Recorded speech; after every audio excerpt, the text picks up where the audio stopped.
உங்கள் தங்கம் வெள்ளி வைர நகைகளை விற்று பணம் பெற நம்பிக்கையான நிறுவனம் மேக்ஸ் கோல்ட். கால் 04454545545. தங்கம்னா காசு, அது விற்கணும்னா மேக்ஸ். விஜய் சங்கீதா விவாகரத்து நான்லாம் நினச்சேன்னா ஒரு 5 நாள் வரைக்கும் இந்த விவாகரத்தை விவகாரமாக ஏதாவது பேசுவாங்க. 5 நாள் வரைக்கும் அது தாங்கும் அப்படின்னு நினச்சேன். 2 நாளில் அது நீர்த்து போயிடுச்சு. ஒன்றுமே இல்லை. இது என்னங்க இது இப்போ ஒரு பர்சனல் விஷயம், ஒரு கணவன் மனைவிக்கான விஷயம்.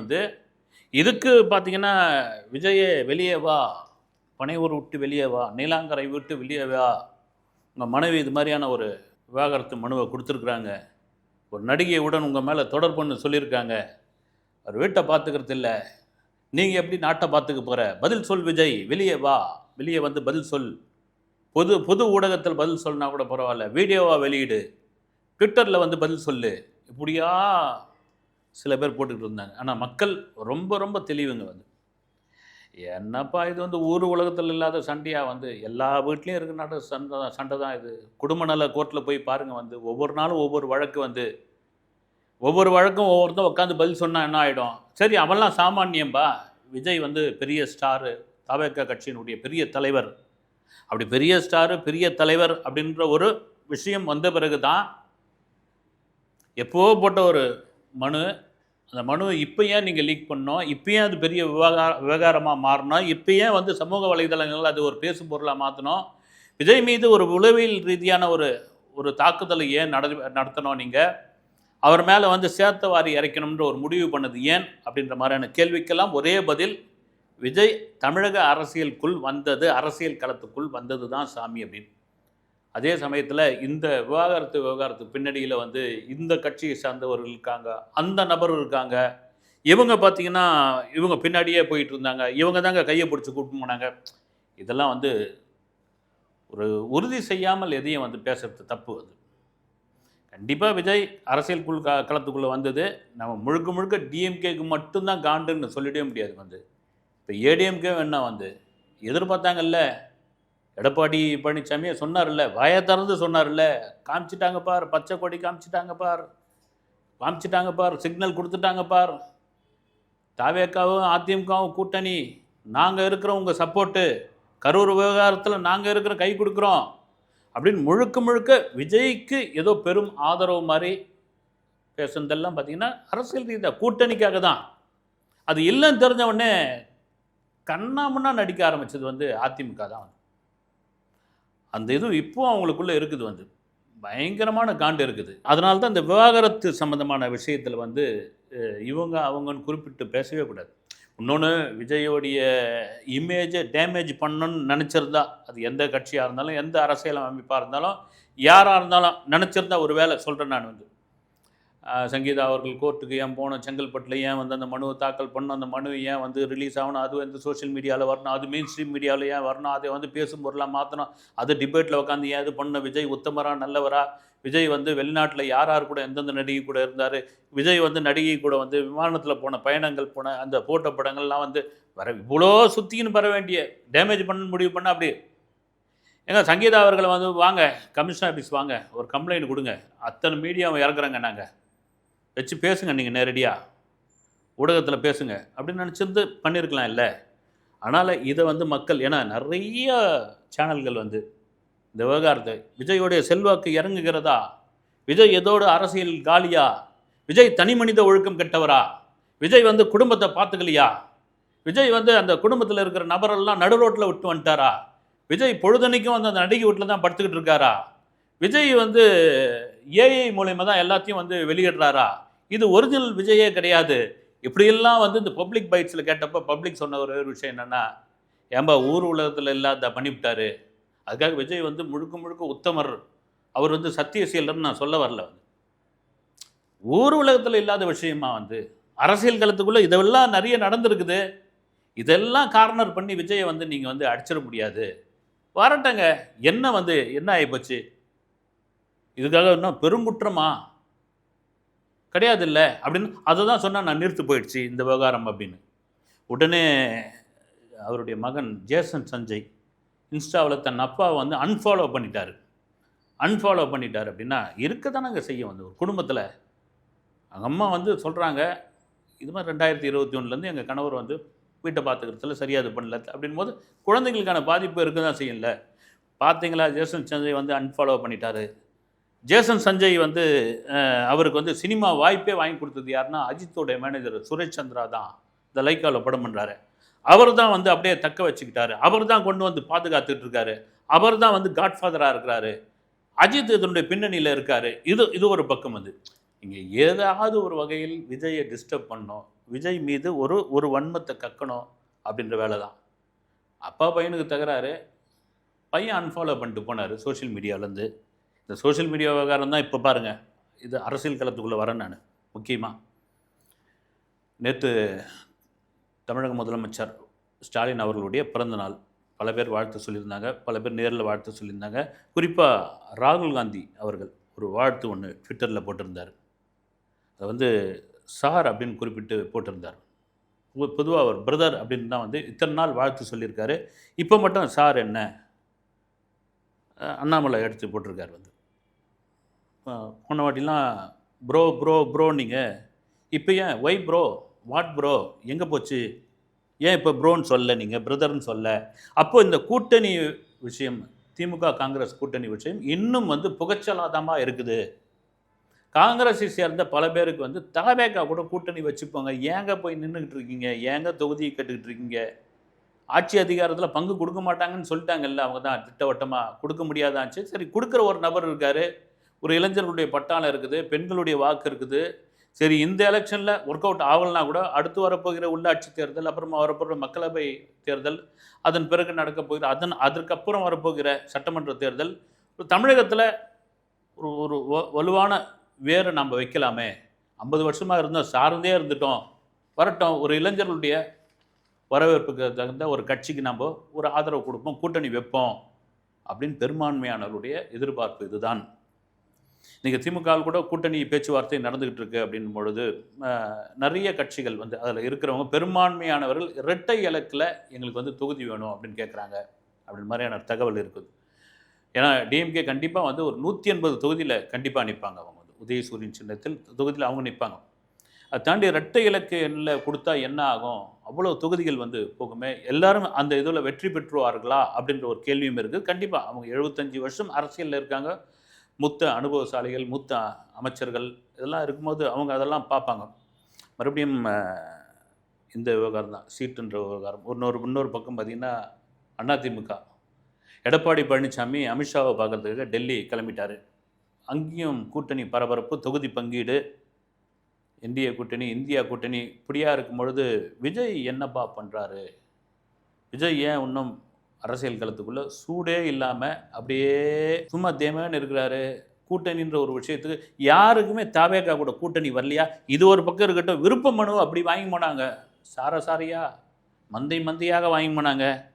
அப்புறமா பார்த்தீங்கன்னா வேட்புமனு தாக்கல் பண்ணுறதுக்கு பெருசாக ஆளுங்களே இல்லையே, 234 தொகுதியிலையும் இவங்களுக்கு ஆட்கள் இருக்காங்களா, நிற்க வச்சுருவாங்களா, இப்படியா விமர்சனங்கள் ஒரு பக்கம் வந்து. ஆனால் அந்த தரப்பில் ஒரு மௌனமான ஒரு விஷயம் இருந்துக்கிட்டே இருக்குது. வந்து பாயறதுக்கு முன்னாடி புலி பதுங்கும் அப்படின்ற மாதிரியான ஒரு விஷயம் இருக்குல்ல. நீங்கள் சரி என்ன வேணாலும் விமர்சனம் பண்ணுங்கள், எங்களுக்கான ஒரு தேர்தல் வியூகம் ஒன்றுன்னு இருக்குது, அதை நாங்கள் பண்ணிக்கிட்டு இருக்கோம் அப்படின்ற மாதிரியாக இருக்குது. ஆனால் ஒரு பக்கம் திமுக, இன்னொரு பக்கம் அதிமுக கூட்டணிகள் பரபரப்பாக இருக்கும் பொழுது, தாவேக்கா மக்கள் மத்தியில் செல்வாக்கு, இளைஞர்களுடைய ஆதரவு இதெல்லாம் இருக்கும் பொழுது ஏன் இந்த மௌனம்? எந்த வகையிலாவது விஜயை வந்து ஒரு அட்டாக் பண்ணிக்கிட்டே இருக்கும் பொழுது விஜய் புறப்பட்டு வர வேண்டித்தானே, கட்சியை சுறுசுறுப்பாக்க வேண்டித்தானே. 234 தொகுதிக்குமான அந்த மனுவெல்லாம் பரிசீலிக்கப்பட்டு இருக்கிறது. தேர்தல் அறிக்கை ரெடி ஆகிட்டு இருக்கு. தேர்தல் அறிக்கை விரைவில் நாங்கள் தான் வெளியிட போகிறோம். அந்த தேர்தல் அறிக்கையுடைய முழுசான இது வந்து தமிழகத்தில் ஒரு பெரிய பிரதிபலிப்பை ஏற்படுத்தும் அப்படின்னு ஏன் பரபரப்பாக இல்லை கேள்வி. செங்கோட்டையன் அவருக்கும் உள்ளே வந்து உட்கட்சி பூசல், புஷி ஆனந்துக்கும் ஆதவர்ஜுனுக்கும் பிரச்சனை. செங்கோட்டையன் 50 வருஷம் இருந்துட்டோம் நம்ம ஒரு அரசியல் களத்துக்குள்ளே. புரட்சித் தலைவர் எம்ஜிஆர், ஜெயலலிதா அம்மையார் இவர்கள்லாம் கடந்து வந்துட்டோம். நம்ம ஒரு சீனியர், இந்த சீனியர்லாம் மதிக்கவே மாட்டேன்றாங்க. அவர் ஏற்கனவே பயங்கர அதிருப்தியில் இருக்கார். தடத்தடான்னு ஒரு நாள் வெளியே வரப்போகிறாரு, அது அறிவிப்பு விரைவில் வரும் பாருங்க அப்படின்னா அவர் பார்த்திங்கன்னா சத்தியமங்கத்தில் ஒரு பத்திரிகையாளர் சந்திப்பில் சொல்லியிருக்காரு, 50 வருஷம் இருந்தேங்க அதிமுகவில், 50 வருஷம் உழைச்சேன், ஆனால் ஒரே நொடியில் என்னை தூக்கி வெளியே போட்டாங்க. அப்படி போட்டப்போ என்னை தூக்கி அரவணைத்தவர் வந்து தம்பி விஜய் தான், தலைவர் விஜய் தான். ஆனால் தான் வந்து நான் அந்த ஜெயலலிதா அம்மையாருடைய படத்தை எடுத்துகிட்டு விஜய் படத்தை நான் பேக்கெட்டில் வச்சப்போ அவரே சொன்னது, அண்ணன் நீங்கள் அந்த அம்மா படத்தையே வச்சுங்க, அதெல்லாம் ஒன்றும் பிரச்சனை இல்லை, என் படத்தை வைக்க வேண்டிய அவசியமெல்லாம் இல்லைன்னு சொல்லியாச்சு. என்ன அரவணைச்சவர் அவர் தான். ஈரோடு பகுதியில் மட்டும் கிட்டத்தட்ட நான் ரத்தம் சிந்தி ஒரு 8 தொகுதியில் வெற்றி வாய்ப்பை நான் தேடி தருவேன் அப்படின்னு காரசாரமாக. இதுதாங்க அரசியல் களத்துக்குள்ளே காரசாரமான ஒரு விஷயம். அது இது ரொம்ப ரொம்ப முக்கியமான ஒரு விஷயம். ஏன்னா காங்கிரஸ் கூட்டணி இன்னும் முடிவாகலப்பா, அவங்க வந்து விஜய் கூட தான் அப்படின்ற ஒரு விஷயத்தில் இருக்காங்க அப்படின்ற ஒரு விஷயம் நீர்புத்த நெருப்பாக இருக்கிறது அப்படின் பொழுது தாவேக்கால இன்னும் சூடாக யாரும் ஆரம்பிக்கலையே. செயல் வீரர்கள் கூட்டம் நடந்துகிட்டு இருக்கு, இப்போ அங்கங்கே வந்து ஊராக கூட்டம் பேசிக்கிட்டு இருக்காங்க, போட்டுக்கிட்டு இருக்காங்க, எல்லாம் ரைட்டு.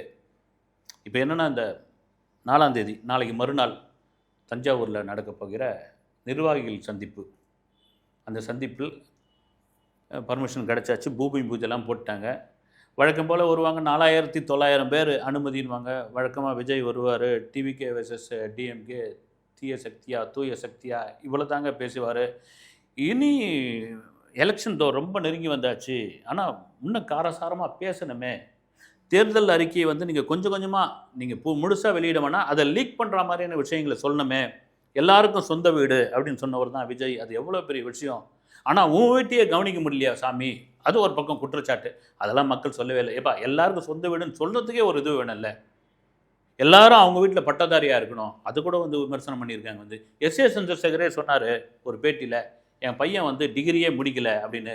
இவர் பாரியா வந்து எல்லாரும் வந்து பட்டதாரின்னு சொல்கிறாரு, எல்லாருக்கும் கார் இருக்கணுன்றாரு, எல்லாருக்கும் பைக் இருக்கணுன்றாரு. அவர் இலவசமாக கொடுக்குறேன்னு சொல்லியே, இலவசன்ற ஒரு விஷயம் தானே இப்போ வேணான்னு சொல்கிற ஒரு விஷயம். அப்புறம் இடையில கூட வேலூர் நிர்வாகிகள் சந்திப்பை கூட இடையெல்லாம் லீக் பண்ணியிருந்தார். இதெல்லாம் தாண்டி 4ஆம் தேதி விஜய் நீங்கள் இந்த உங்கள் மனைவி சங்கீதா விவாகரத்து சம்மந்தமான விஷயத்தை நீங்கள் பதில் சொல்லுவீங்களா? ஏங்க அது பதில் சொல்லக்கூடிய இடமாங்க. வந்து அது ஒரு கணவன் மனைவிக்கான பிரச்சனைங்க. இது வந்து திரும்ப திரும்ப சொல்கிறது என்னென்னா, ஒரு கணவன் மனைவிக்கான பிரச்சனை அவங்களுடைய பர்சனல், அது அவங்க குடும்ப பிரச்சனை. ஊரில் இந்த கணவன் மனைவி தகராறு நடக்கும். ஊரில் இந்த எங்கள் பக்கம்லாம் பார்த்தீங்கன்னா ஆம்டா பொண்டாட்டி விவகாரம் அப்படின்வாங்க. அதை வந்து பஞ்சாயத்தில் பேச வருவாங்க. பேச வந்தோடனே இதை நிறைய பேர் பேச வரமாட்டாங்க. வந்து ஏன்னா கணவன் மனைவி பிரச்சனை, இன்றைக்கி அவங்க பிரச்சனையாக இப்போ இது பண்ணிக்கலாம், நாளைக்கு அவங்க ஒன்று கூட்டிடுவாங்க. ஏதாவது ஒன்று நம்ம இடக்கூடமாக சொல்லி அவங்க 2 பேரும் வந்து ஹஸ்பண்ட் ஒய்ஃபை வந்து, யோ பெரிய மனுஷனாயா நீ வந்து அன்றைக்கி இப்படி பேசுனியா, நீ வந்து நான் இப்போ நல்லா தானே இருக்கிறோம் அப்படின்னு ஒரு கேள்வி கேட்டால் என்ன ஆகுறது அப்படின்னு பார்த்தீங்கன்னா, அது ஒரு முள்ளு மேலே விழுந்த சேலை மாதிரி அதை ஜாக்கிரதையாக எடுக்கணும்னு. அதுக்கு போய் என்னென்னா 4ஆம் தேதி வந்து இதுக்கு பதில் சொல்லுவீங்களா? 4ஆம் தேதிக்கு தில் இருந்தால் உங்கள் ஒய்ஃபுக்கு வந்து நீங்கள் எதிர்பதில் சொல்லுவீங்களா? நீங்கள் உங்களுக்கு திராணி இருக்கா? உங்களுக்கு அது தில் இருக்கா? நீங்கள் வாங்க 4ஆம் தேதி அப்படின்னு. என்ன 4ஆம் தேதி வாங்க, 5ஆம் தேதி வாங்க, விஜய் இந்த பர்சனல் விஷயங்கள் பேசுங்க. இதெல்லாம் தாண்டி விஜய் அரசியல் களத்துக்குள் இவ்வளோ பெரிய இளைஞர்கள் கூட்டம் இருக்காங்க, இவ்வளோ பேர் எதிர்பார்த்துக்கிட்டு இருக்காங்க. ஒரு பக்கம் சூடு, 2 பக்கம் வந்து சூடு தனியாமல் அரசியல் பண்ணிகிட்டு இருக்காங்க, அதிமுகவும் திமுகவும். நீங்கள் வந்தாச்சு, இதுக்கப்புறமும் நீங்கள் வந்து உங்களுடைய ஃபயரான ஸ்பீச் இருக்குமா? ரொம்ப காலம் இல்லை. இதன் பிறகு உங்களுக்கு அனுமதி கிடைக்குமா? இதன் பிறகு மக்கள் களத்துக்குள்ளே நீங்கள் செல்வீர்களா? இதன் பிறகு 234 தொகுதியிலும் உங்களுடைய பிரச்சார பயணம் இருக்குமா? அதற்கு அனுமதி கிடைக்குமா? அனுமதி கிடைக்காத பட்சத்தில் நான் எப்படி உங்களை சந்திக்க வருவேன் அப்படின்ற ஒரு விஷயத்தை விஜய் அங்கே சொல்ல வருவாரா? இதெல்லாம் மீறி இந்த எலெக்ஷனில் எனக்கு ஓட்டு போட்டா, குறிப்பாக தாவேக்காவுக்கு ஓட்டு போட்டா உங்களுக்கு என்ன நன்மை அப்படின்ற பகிரங்கமாக சொல்லுவாரான்றதுக்கு காரணம் என்னன்னா, அதிரடியான ஒரு அறிவிப்பாக, அதிரடியான ஒரு பேச்சாக விஜயிடமிருந்து எதிர்பார்க்கிறார்கள் என்பதுதான் உண்மை. சீமான் சொன்னார் இல்லை, பிசாசுக்கு ஒரு தடவை வந்து வாக்களிக்கிறீங்க, அப்புறமா அதை டைவர்ஸ் பண்ணிவிட்டு பேயை ஒரு தடவை தேர்ந்தெடுக்கிறீங்க. பேய் பிசாசு 2 தானே மாறி மாறி இருக்குது. இப்போ மக்களுடைய மனநிலை அதான் வந்துடுச்சு. வந்து சரி, புதுசாக ஒருத்தர் வந்திருக்காரு, ஒரு வாய்ப்பு அளிப்போமேனு. அது வெற்றியா தோல்வியா, 50 சீட்டு வருவாரா, 60 சீட்டு வருவாரா, டெபாசிட்டை எடுப்பாரா, இதெல்லாம் தெரியல. வந்து ஆனால் செங்கோட்டையன் வந்து ஒரு விஷயத்தை சொல்லியிருக்காரு. வந்து ஒரு பேட்டியில், யாருமே எதிர்பார்க்காத ஒரு விஷயம் தாவேக்காவில் நடக்க போகுது, ஒரு அதிரடி அறிவிப்பு இருக்க போகுது அப்படின்னு. இந்த வாரத்துக்குள்ளே எனக்கு தெரிஞ்சு ஏதாவது கூட்டணி அறிவிப்பு இருக்குமா ரகசியமா? நான் திரும்ப சொல்கிறேன், ஒவ்வொரு காலம் மாறும்போது காட்சிகள் மாறுனேன். காலம் கூட ரொம்ப நாள் இல்லை, நாட்கள் மாறும்போது காட்சிகள் மாறுன்றேன். இப்போ நாள் ரொம்ப நாள் இல்லை, இப்போ இப்போ நாள் மாறுதில்ல. இதில் எனக்கு தெரிஞ்சு தாவேக்கானுடைய கூட்டணி அறிவிப்பு ஒன்று, அதிரடியான அறிவிப்பு ஒன்று இருக்கணும். இந்த 2026 எலெக்ஷனை தனி மனிதனாக, தனி ஒரு நபராக, ஒரு புதிய கட்சியாக, இவ்வளோ பெரிய எழுச்சிமிக்க கட்சியாக இருந்தாலும் 2 பக்கம் அரசியலில் பழந்தின்னு கொட்டப்பட்டவங்க. சாதாரணமான ஆட்கள் கிடையாது இவங்க. அத்தனை தேர்தல்களை சந்தித்து வந்திருக்காங்க. ஒவ்வொருத்தரும் பல அனுபவங்களை பெற்றவர்கள். அவங்கள நீங்கள் எதிர்த்து ஆக வேண்டும். எதிர்த்து அரசியல் களத்துக்குள் 2026 நீங்கள் தாக்கு பிடிக்கணும், நீங்கள் வெல்லணும் அப்படின்னா ஒரு கூட்டணி முக்கியம் சாமி, பல பேருடையது. அப்படியாப்பட்ட ஒரு அதிரடி இருக்குமா? இதெல்லாம் தாண்டி விஜயோடைய அடுத்த கட்ட நடவடிக்கை என்னவாக இருக்கும்? ஒரு பக்கம் உளவியல் ரீதியான தாக்குதல், இன்னொரு பக்கம் பார்த்தீங்கன்னா உங்களுக்கு என்ன கொள்கை, என்ன கோட்பாடு, என்ன அதில் என்ன திடமாக இருக்குது.